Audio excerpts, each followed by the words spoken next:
우리 1절로 4절까지의 말씀을 우리 합독하겠습니다. 시작! 태초부터 있는 생명의 말씀에 관하여는 우리가 들은 바요, 눈으로 본 바요, 자세히 보고 우리의 손으로 만진 바라. 이 생명이 나타내신 바 된지라. 이 영원한 생명을 우리가 보았고 증언하여 우리에게 전하노니 이는 아버지와 함께 계시다가 우리에게 나타내신 바 된 이시니라. 우리가 보고 들은 바를 너희에게도 전함은 너희로 우리와 사귐이 있게 하려 함이니 우리의 사귐은 아버지와 그의 아들 예수 그리스도와 더불어 누림이라. 우리가 이것을 쓰면 우리의 기쁨이 충만하게 하려 함이라. 아멘. 우리가 보고 들은 바를 이와 같은 제목으로 하나님 말씀 은혜를 나누겠습니다. 우리가 세월이 지나가면서 사라진 참 많은 추억들이 있습니다. 추억 속에 흘러간 사람들이 있고 또 어떤 장소가 있고요. 또 물건들도 있습니다. 가끔씩은 참 아련히 그런 추억들이 떠오를 때마다 벌써 이렇게 세월이 지났구나 그런 생각이 들 때가 많이 있죠. 우리 지나간 70년대, 80년대 우리 세대들은 기억하실 만한 옛날에 우리 그런 추억의 사진들이 있어서 제가 한번 보여드리려고 가져왔어요. 한번 사진 한번 띄워봐 주세요. 잘 보이시나요? 이게 뭐 하는 거예요? 예, 고무줄. 근데 어디에서 이런 걸 했죠? 골목이에요. 어릴 때 이 골목이라는 공간은요, 모든 역사가 이루어지는 공간이었습니다. 고무줄하고 딱지치기 하고, 뉘엿뉘엿 하면 엄마가 또 불러요. 장균아, 밥 먹어라! 이러면 또 가야 돼요. 예. 근데 참 추억이 있던 그런 장소가 저는 골목이, 요즘에는 근데 골목이 없어요. 그쵸? 참 아쉽습니다. 자, 넘겨보세요. 다음. 이게 무슨 장면인지 기억하세요? 국민학교 입학식이에요. 왜 저 때는 이렇게 가슴에다 손수건을 저렇게 달았는지 모르겠어요. 저도 콧물을 엄청 흘렸거든요. 그리고 우리 어머니 이게 달아주신 기억이 아직도 있습니다. 예. 자, 넘겨보세요. 이게 뭐 하는 거예요? 시험 치는 거예요, 시험 치는 거. 옛날에는 이렇게 시험을 책가방 올리고, 그래도 볼 거 다 봤어요, 그래도. 예. 그리고 다 하고, 근데 저 때가 되면 왜 그렇게 떨리고 참 두려운지, 요즘 애들은 모를 거예요. 옛날에 이렇게 시험 쳤어요. 예. 자, 넘겨보세요. 그때 우리 교실이 이랬죠. 저 녹색 책상 기억나세요? 같이 앉았잖아요. 저것 때문에 짝꿍하고 무지 싸워요. 여기 넘어오지 말라고. 선 끊어놓고 오면은 막 뺏어가고 때리고 싸우고. 저 걸상, 나무 걸상. 야, 참. 저 난로 위에 도시락 보이세요? 자, 우리 넘겨봅시다. 이게 뭐예요? 통지표. 제가 국민학교 1학년 때부터 6학년 때까지 빠지지 않았던 말. 주의가 산만하다는. 엄마 때문에 맨날 그것 때문에 혼났어요.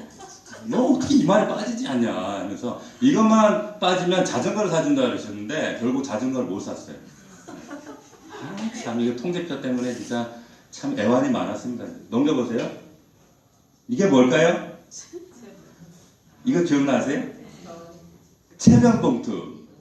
예, 여기다가 우리 변 담아갔잖아요.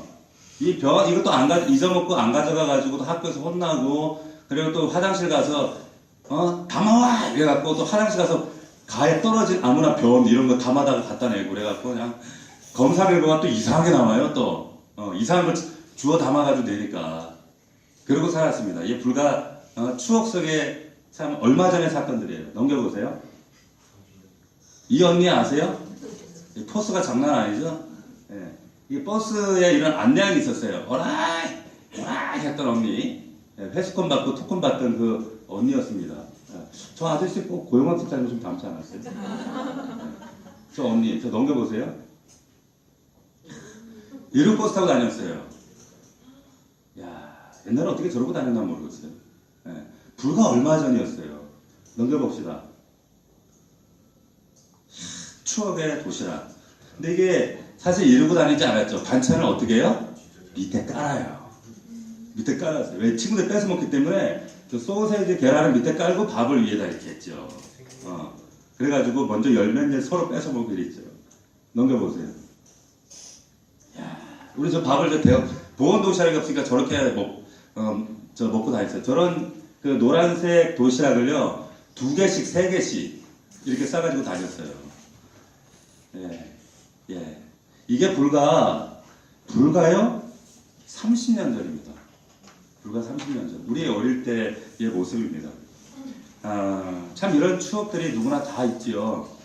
그 여류 시인인 천냥이 그 시인이 쓴 사라진 것들의 목록이라는 시가 있습니다. 그 시에 일부를 제가 읽어드리겠습니다. 한번 잘 귀담아 들어보세요.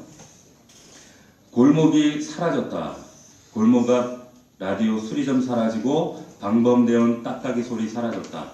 가로등 옆 육교 사라지고 파출소 뒷길 구멍가게 사라졌다. 목화섬 타던 이불집 사라지고 서울 와서 늙은 목포댁 재봉틀 소리 사라졌다. 마당 깊은 집 사라지고 가파른 언덕길도 사라졌다.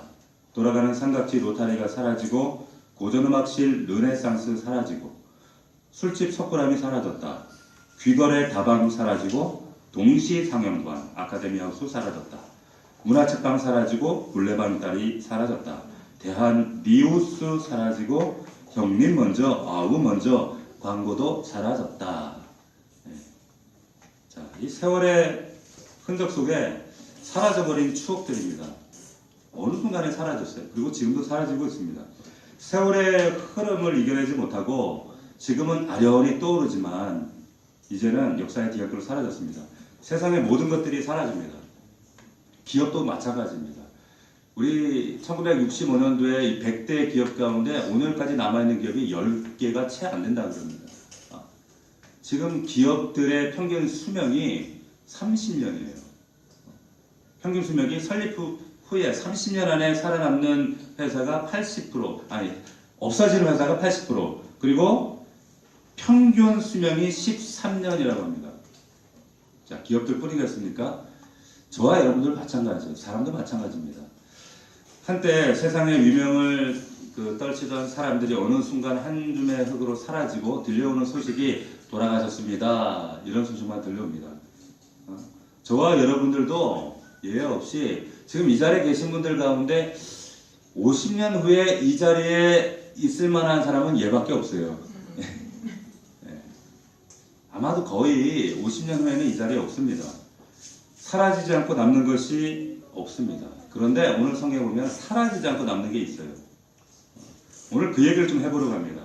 오늘부터 여러분들하고 요한 1서 강의를 함께 나누게 되어지는데 이 요한 1서는 요한이 지었습니다. 성령의 감동으로 소아시아, 그 터키, 오늘날의 터키 지역의 그 교회들에게 보낸 편지입니다. 편지의 내용입니다. 요한 1서 이 말씀을 보면서 우리가 주목해야 될 게 하나 있는데 그게 뭔가 하면 이 기록식입니다. 이것이 언제 기록되어졌는가? 요한이 이 편지를 기록할 때 대략 주후 90년경이었어요. 주후 90년경. 예수님께서 십자가에 달려 죽으시고 부활하시고 승천하실 때가 AD 주후 30년경이었습니다. 이 요한 1서는 그로부터 60년 후에 쓰여진 편지입니다. 많은 시간이 지났어요. 60년이면 두세 대가 흘러간 겁니다. 짧은 시간이 결코 아닙니다. 10년이면 강산도 변하는데 6번이나 바뀌었어요. 자, 그런데 이 지금 편지를 쓰고 있는 이 요한의 주변에 많은 변화가 있었겠지요. 자, 우선적으로 어떤 변화가 있었는가? 예루살렘 성전이 사라졌습니다. 예루살렘이 폐허가 됐어요. 유대인들의 정치 신앙의 종교의 중심지였던 그 예루살렘이 사라지고 그 예루살렘이 없어요. 오순절 성령께서 임하셨고 최초의 교회가 세워졌던 곳, 성령의 역사로 하루에 3,000명씩 베드로가 설교할 때 수많은 사람들이 그 설교를 듣기 위해 모였던 그 자리, 그 성전 미문 앞에서 안진뱅이 그 거지가 베드로의 그 명예 앞에 벌떡 일었던 그 예루살렘 성전이 AD 70년에 로마 장군 티티우스에 의해서 완전히 무너지고 사라져버렸습니다. 예수님의 예언대로 돌 위에 돌 하나 놓이지 않고 다 사라질 거야. 그 예언 그대로 예루살렘 성전이 무너지고 그로 인해서 교회도 사라졌습니다. 자, 두 번째로 이 요한 주변에 어떤 변화가 있었는가 하면 이 60년이라고 하는 시간이 지나면서 함께 동역했던 제자들, 믿음의 사람들이 다 죽었습니다. 다 사라졌어요. 요한의 바로 친형님 야고보가 제일 먼저 순교했죠. 그리고 베드로, 그리고 야고보, 빌립, 도마, 마태, 바돌로메 다 죽었습니다. 다 순교하고 이제 유일하게 남은 것이 자기 혼자예요. 혼자만 남았습니다. 예수님과 함께 갈릴리 바닷가를 이들과 함께 거닐었고, 갈릴리 바닷가에서 예수님께서 명령하시니까 그 풍랑이 잔잔해지는 그 장면을 함께 목도했던 그 사람들, 오병이어의 그 기적을 경험하고 함께 그 위대한 식사를 나누었던 그 믿음의 동지들, 다락방에서 최후의 만찬을 주님과 함께 하면서 함께 그 피와 살을 나누었던 동지들, 부활하신 예수님을 만나서 감격으로 끌어안고 울었던 그 믿음의 제자들, 마가의 다락방에 모여있던 그 제자들, 승천하시던 그 예수님 바라보면서 감격적으로 눈물을 흘리던 그 사람들. 그런데 그 제자들이 다 죽어 없습니다. 다 사라졌습니다. 이제 유일하게 이 요한만 남아있는 거예요. 왜 그런가 하면 요한이 나이가 제일 어렸어요. 예수님 제자 때에 요한의 나이가 20살이 채 안 됐습니다. 지금 이 요한일서를 쓰고 있을 때 요한의 나이가 80이 넘은 그 노인의 나이였어요. 제일 어렸기 때문에 제일 오래 산 거예요. 자, 이 60년 동안 일어난 이 두 가지의 변화, 이 사건들, 이 요한의 입장에서 볼 때 얼마나 참 힘들고 충격적인 그런 변화였겠습니까? 우선 모든 것이 힘들었겠지만 그 중에서도 예루살렘 성전이 사라졌다는 것, 함께 그 은혜를 나누었던 그 예루살렘 교회가 사라졌어요. 한번 생각해 보세요. 여러분들이 함께 신앙생활을 우리 교회가 사라졌어요. 그것만큼 힘들고 어려운 게 어디 있겠어요. 함께 예배했고 모였고 함께 교제했던 이 교회가 사라졌어요. 자, 게다가 지금 요한일서를 기록할 때 이 요한이 지금 어디에 있는가? 에베소라는 곳에 있습니다.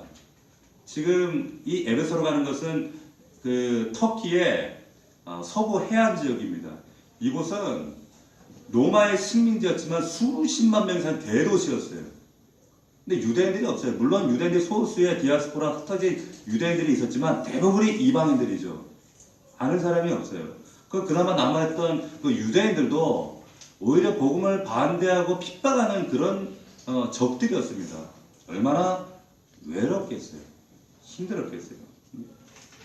소중한 사람들이 다 떠났고 성전도 회파되어지고 지금 이방 땅에 지금 있는 거예요. 여러분들이 지금 은퇴하셔가지고 한 30년 후에 혹은 50년 후에 이 땅도 아니에요. 저 변방의 아프가니스탄 시골에 교회도 없어요. 그런 곳에 여러분들이 혼자 쓸쓸히 늙어간다고 한번 생각해 보세요. 얼마나 참 마음이 무겁고 힘들고 참 삶의 소망이 없겠습니까? 베드로도 보고 싶고 안드레도 그립고 먼저 간 친형님 야고보도 그립고 그런 상황 가운데 지금 이 글을 쓰고 있는 거예요. 그런데 오늘 본문을 여러분 가만히 한번 보십시오. 오늘 본문을 보면 요한이 이런 60년이 지난 지금 현 상황 가운데서 지금 아슬한 옛날의 추억, 그 옛날의 상념, 과거에 거기에 붙잡혀서 그 슬픔 중에 늙어가고 있는 그런 노인의 모습이 아니더라는 거예요. 자, 여기 말씀에서 여전히 보면 아직도 가슴이 뛰고 있어요. 살아있어요. 멈추지 않아요. 왕성하게 옛날에 그 제자 젊었을 때 주님 품에 의지에 안겨있던 요한의 모습보다 훨씬 더 충만하게 주의 사명을 감당하고 있습니다. 자, 한번 봅시다. 3절 말씀 봅시다. 자, 우리 3절 말씀 한번 같이 다시 한번 우리 배경을 우리 전제로 이해하시면서 3절을 읽겠습니다. 같이 시작. 우리가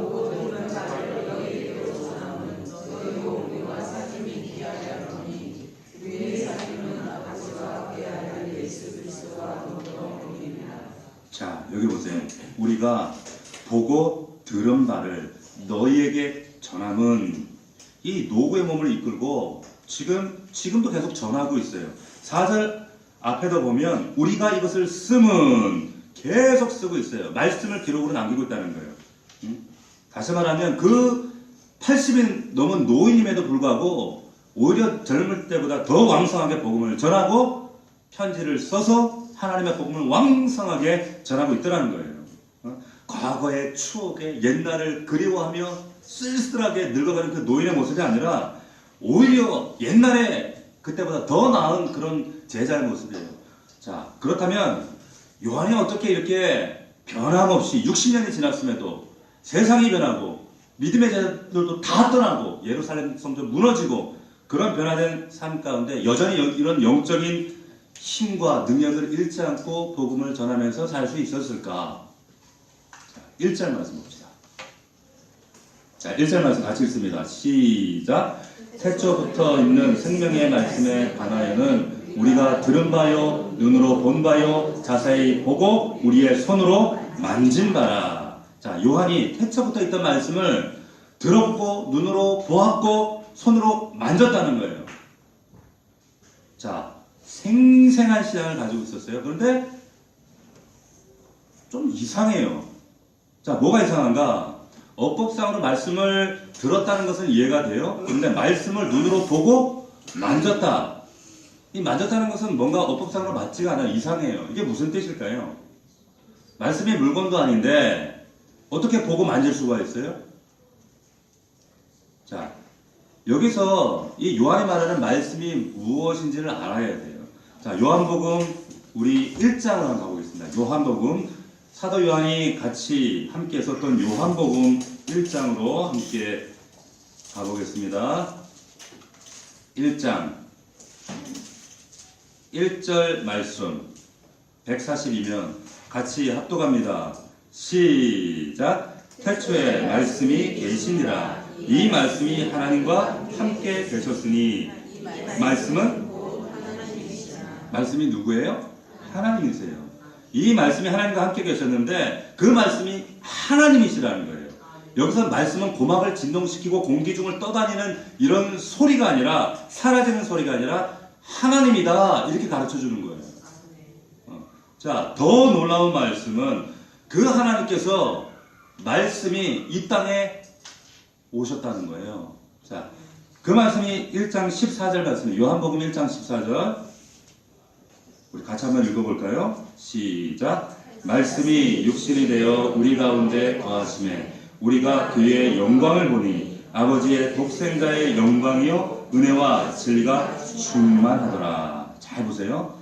말씀이 육신이 되었어요. 즉 몸을 가진 사람이 돼서 말씀이 사람이 되셔서 우리 가운데 즉 사람들이 사는 세상 가운데 오셨다는 거예요. 사람 몸을 입고 세상에 오신 하나님 그분이 누구세요? 예수 그리스도예요. 할렐루야. 그분이 바로 예수 그리스도예요. 그 예수 그리스도가 저와 여러분을 위해서 십자가에 못 박혀 죽으신 그 예수 그리스도가 이 땅에 오셨다는 거예요. 그 얘기를 하고 있는 겁니다. 2절 앞부분도 같은 내용이에요. 이 생명이 나타내신 바 되었다. 자, 다시 요한일서로 넘어가서 자, 그렇다면 이제 이상한 느낌이 해소가 되는 거죠. 1절이 말하는 말씀이라고 하는 것은 예수님이시기 때문에 그분의 말씀을 귀로 듣고 그분을 눈으로 보고 손으로 만졌다는 거예요. 생생한 신앙. 누가? 요한이 그랬다는 거예요. 우리가 잘 아는 대로 요한은 예수님 품에 의지해서 음식을 먹었어요. 그 품의 따뜻한 체온을 느꼈어요. 그분이 어떤 분인지 너무 잘 알았어요. 지금 그 얘기를 하고 있는 겁니다. 채취를 너무 잘 알았던 제자가 요한이었어요. 자, 그런데 중요한 것은 예수님이 죽으시고 부활 승천하시고 60년이라는 시간이 지났습니다. 60년이면 기억도 가물가물해요. 그런데 예수님이 과거 그 추억 속에 과거에만 계셨던 분이 아니었다는 거예요. 이 노인이었던 이 요한이 지금도 여전히 복음을 전하고 생생하게 예수를 증거하는 삶을 살 수 있었던 비결은 아까 우리가 읽었던 1절에 그 힌트가 있습니다.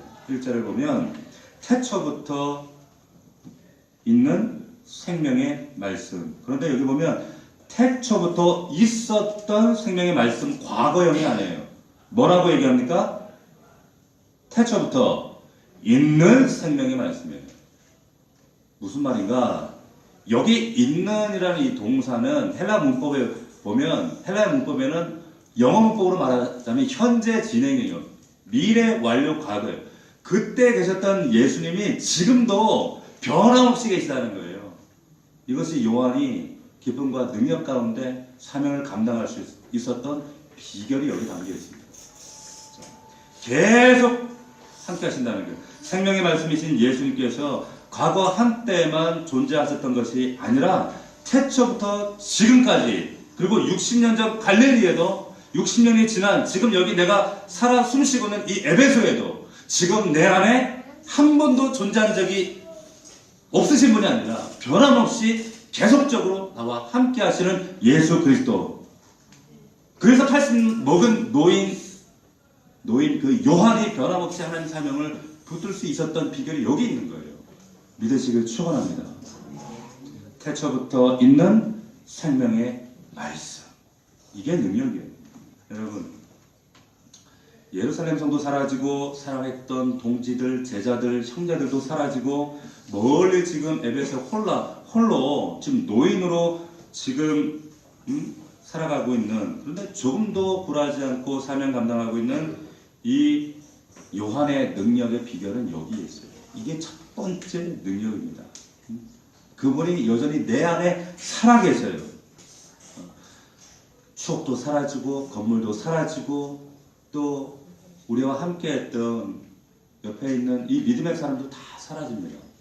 사라지지만 우리 안에 예수 그리스도는 지금부터 영원까지, 과거에도 지금도 앞으로도 변함없이 내 안에 살아계시는 하나님이심을 믿으시길 축원합니다. 그 하나님 때문에 사명 감당하는 거예요. 이게 복음의 능력입니다. 사라진 예루살렘, 사라진 사람들, 사라질 로마 제국을 붙든 것이 아니라 요한은 변함없이 예수 그리스도를 붙잡았다는 거예요. 그래서 감당할 수 있어요. 사라지는 것들을 붙들지 않았어요.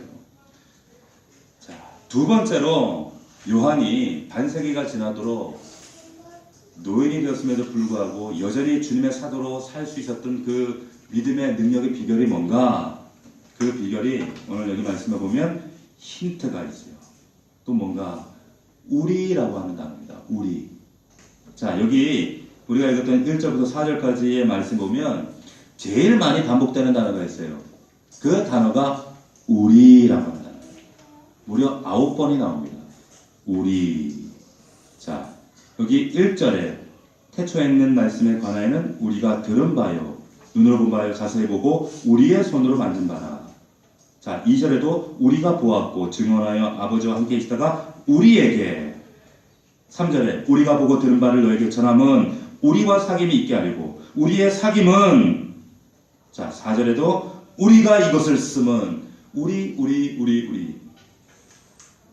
이것이 능력의 비결이에요. 왜 그런가? 자, 여기 1절에 보면 이 우리가 누구예요? 누구예요? 예수님의 제자들이에요?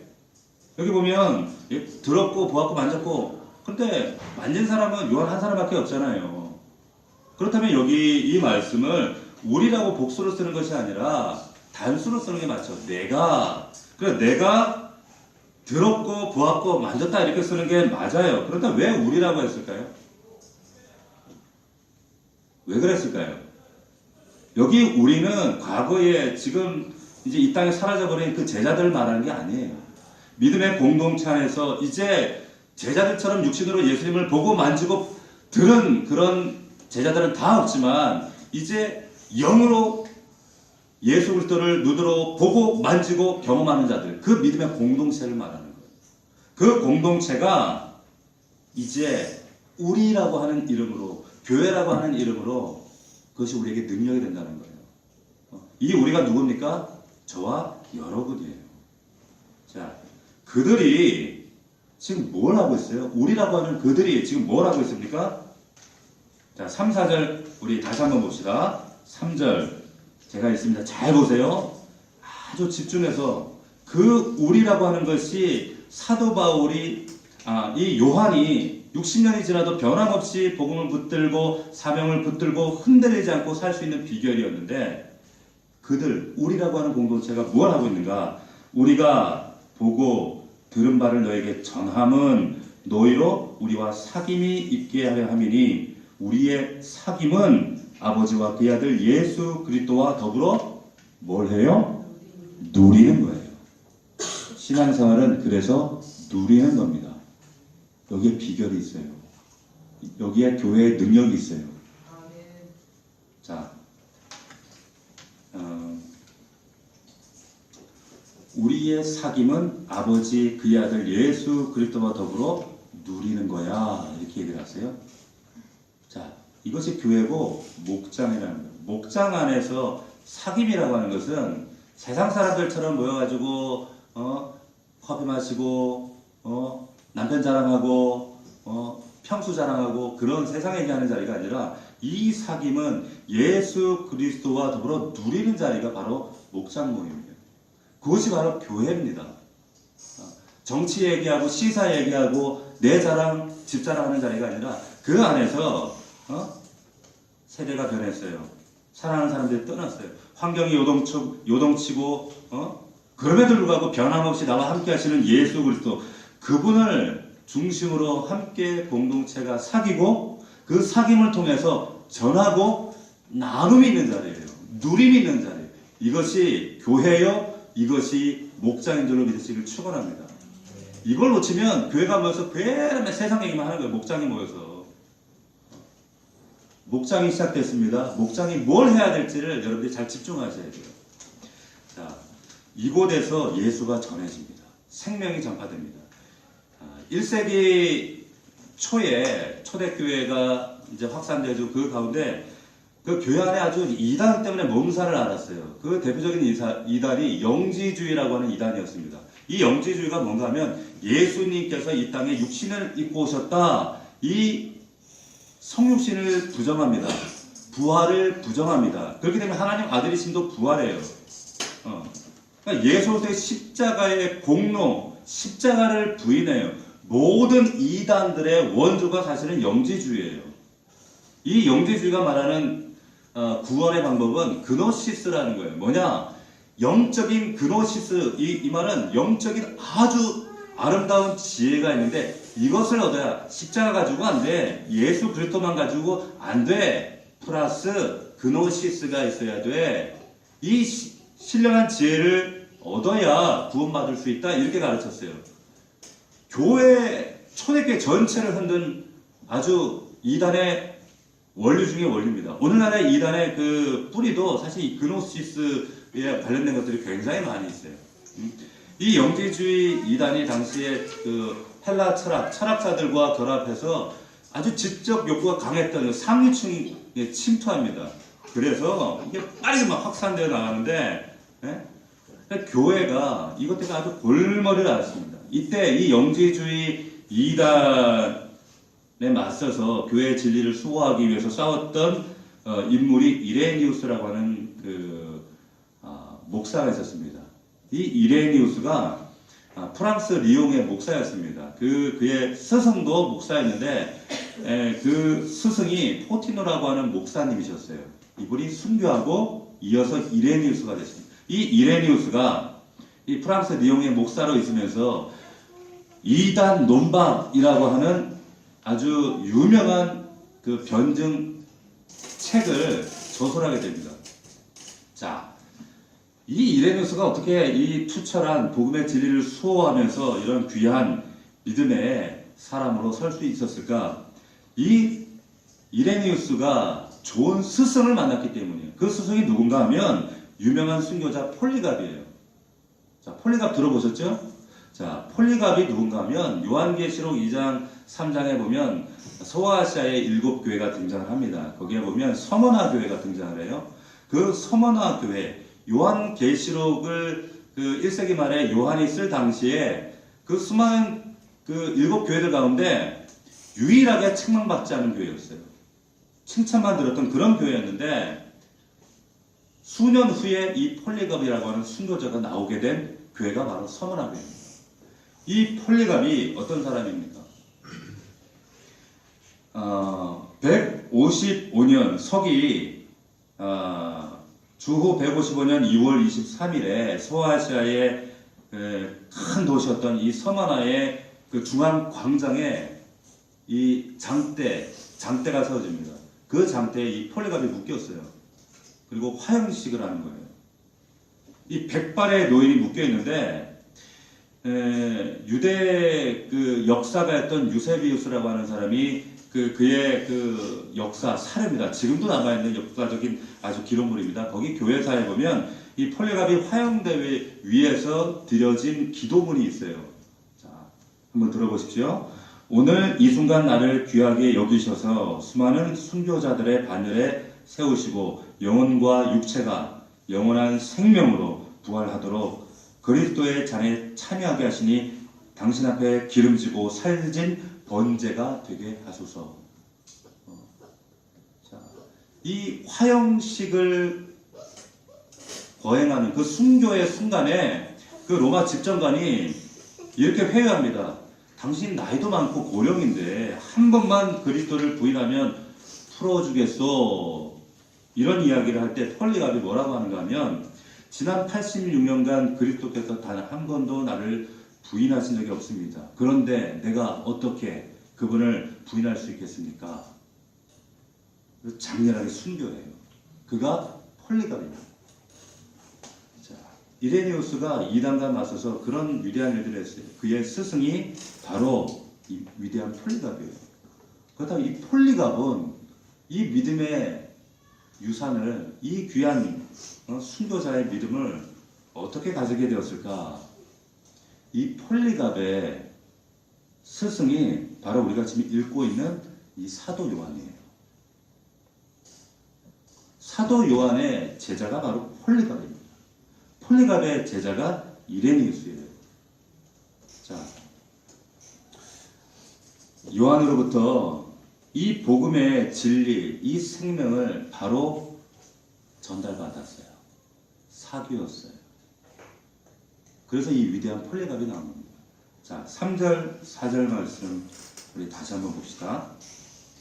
우리 한번 3절, 4절 다시 한번 우리 합독하겠습니다. 시작. 우리가 보고 들은 바를 너희에게 전함은 너희로 우리와 사귐 있게 하리니 우리의 사귐은 아버지와 그의 아들 예수 그리스도와 더불어 누림이라. 할렐루야. 이 누림이 있기 때문에 화형대 위에서도 두렵지 않은 거예요. 60년이 지나서 내 믿음의 동지들이 다 사라져도 그것이 슬프지 않은 거예요. 단지 추억의 상념의 과거에 묻혀서 그렇게 슬픔 가운데 살아가지 않게 되는 거예요. 왜? 내 안에 여전히 살아계시는 예수 그리스도, 그리고 그 예수 그리스도와 사귐이 있어요. 그리고 우리라고 하는 믿음의 공동체와의 사귐이 있어요. 그 사귐으로 전해요. 그 전함이, 그 사귐으로 말미암아 끊임없이 공동체를 만들고 또 교회 공동체를 만들고 그 안에서 변함없이 누렸어요. 이것이 교회의 비결입니다. 이 놀라운 은혜가 우리 목장 안에, 교회 안에 풍성하기를 주의 이름으로 축원합니다. 여러분들 다 사라집니다. 여러분들이 그리워하는 그 과거의 추억들, 우리가 봤던 사진 속의 그 정겨운 풍경처럼 여러분들이 지금 누리고 있는 것들, 쥐고 있는 것들, 함께하는 사람들 다 사라집니다. 그러나 영원히 사라지지 않는 것, 변함없이 함께하시는 예수 그리스도, 그분이 내 안에 계셔요.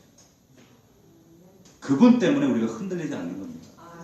여러분들이 주목하고 붙잡고 여러분들이 그 세상에 아쉬워하는 그것들 때문에 전전긍긍하는 것들 다 사라집니다. 그것은 우리 삶의 본질이 아니에요. 진짜는 우리 안에 있는 예수 그리스도입니다.